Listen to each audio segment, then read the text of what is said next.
ജവാന വെള്ളിമലയ്ക്ക് ശേഷം ജവാന വെള്ളിമല മമ്മൂക്ക നായകനായി, ശ്രീനിയേട്ടൻ, ആസിഫ്, മമത എന്നിങ്ങനെ ഒരുപാട് വലിയ താരനിരയുള്ള വലിയ ക്യാൻവാസിലുള്ളൊരു സിനിമയായിരുന്നു ജവാന വെള്ളിമല. അത് കഴിഞ്ഞപ്പോൾ അത് കഴിഞ്ഞു. അതിൻ്റെ ഒന്നും പിന്നെ നമ്മൾ ക്യാരി ചെയ്യേണ്ട കാര്യങ്ങളില്ല. അതിൻ്റെ എന്തൊക്കെയാണെന്നുണ്ടെങ്കിലും അടുത്ത സിനിമയെ പറ്റി അന്വേഷിച്ചു. അപ്പോൾ പുതിയ താരങ്ങളെ വെച്ചിട്ട് ചെയ്യണമെന്നോ അല്ലെന്നുണ്ടെങ്കിൽ ഇന്ന് നമ്മൾ കാണുന്ന ഹോംലി മീൽസ് ആയിരിക്കണമെന്നോ അങ്ങനെയുള്ളൊരു മുൻവിധിയോട് കൂടിയൊന്നുമല്ല നമ്മൾ കഥകൾ അന്വേഷിച്ച് രസകരമായ ഒരു സിനിമ ചെയ്യണം. അതിൻ്റെ ഭാഗമായിട്ടാണ് ഹോംലി മീൽസിലേക്ക് എത്തിയതും. പിന്നെ അതിൽ പുതിയ താരങ്ങൾ വന്നത് വളരെ യാദൃശ്ചികമായിട്ടാണ്. ഹോംലി മീൽസ് എന്തുകൊണ്ടാണ് ഹോംലി മീൽസ് എന്ന് ചോദിച്ചാൽ, നമുക്ക് ഒരു ഫസ്റ്റ് തിങ് അത് ഭയങ്കര ഇൻട്രസ്റ്റിംഗ് ആയിട്ടുള്ളൊരു സിനിമയായിരിക്കും എന്ന് തോന്നി. ഇപ്പോൾ തിയേറ്ററിൽ സിനിമ കണ്ടിറങ്ങിയ പ്രേക്ഷകരും അത് തന്നെയാണ് പറയുന്നത്. ഈ ഹോംലി മീൽസിന് നല്ല സ്വാദുണ്ട്, ഇതൊരു ഡിഫറെൻറ്റ് മീൽസാണ്. മാത്രമല്ല പറയാവുന്നതല്ല, എനിക്ക് കോമൺ ആയിട്ട് തോന്നിയ പല അഭിപ്രായങ്ങളിൽ നിന്ന് കോമൺ ആയിട്ട് തോന്നിയൊരു കാര്യം, ഇതൊരു ഫ്രഷ് സിനിമയാണെന്നുള്ളത് എല്ലാവരും പറയുന്നുണ്ട്. അപ്പോൾ അങ്ങനെ ഒരു ഫ്രഷ് സിനിമ ചെയ്യുക എന്നുള്ളത് തന്നെയായിരുന്നു. ആ ആലോചനയിലാണ് ഹോംലി മീൽസിൻ്റെ കഥ നമ്മൾ ഇഷ്ടപ്പെടുന്നതും സെലക്ട് ചെയ്യുന്നതും. ഒരു പുതിയ സിനിമ ഉണ്ടാവണം. ജവാന വെള്ളിമല മമ്മൂക്കയ്ക്ക് വേണ്ടി തയ്യാറാക്കിയ സിനിമയല്ല.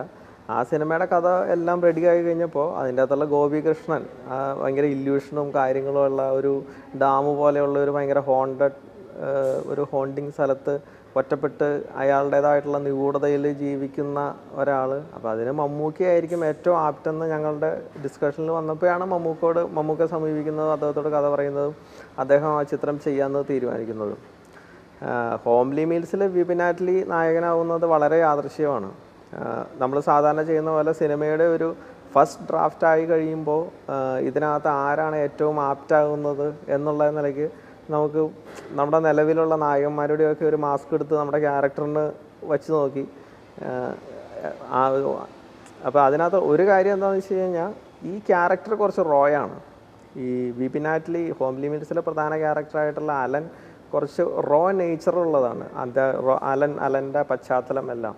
അപ്പോൾ നമ്മൾക്ക് നിലവിൽ ഇവിടെയുള്ള ഏത് താരമൂല്യമുള്ള ആൾ അഭിനയിച്ചാലും അവരുടെ ഒരു ഇമേജ് ആ ക്യാരക്ടറിനെ എങ്ങനെ സപ്പോർട്ട് ചെയ്യും എന്നുള്ളത് ചെറിയൊരു സംശയം തോന്നി. ഇപ്പം എൻ്റെ ഒരു സംശയമായിട്ടത്, ചിലപ്പോൾ അത് ശരിയാവാതിരിക്കാം. അതുകൊണ്ടാണ് പിന്നെ വിപിൻ എന്നോട് സീനുകളെല്ലാം പറയുമ്പോൾ അവൻ തന്നെ അത് പ്രസൻറ്റ് ചെയ്ത് കാണിക്കാറുണ്ട്. അപ്പോൾ ഒരു ഘട്ടത്തിൽ ആലോചിച്ച് എന്തുകൊണ്ട് ഇവനെ തന്നെ ആലോചിച്ചുകൂടാ, ആ ക്യാരക്ടർ ഭയങ്കര ജെന്യുവിനായിരിക്കുമല്ലോ. അപ്പോൾ ഞാൻ അവനോട് പറഞ്ഞു, ഞാൻ ചെയ്യുമൊന്നുമില്ല എന്ന് പറഞ്ഞു. ഞാൻ പറഞ്ഞു നീ ചെയ്താൽ നന്നാവും എന്നുള്ള കാര്യം പറഞ്ഞു.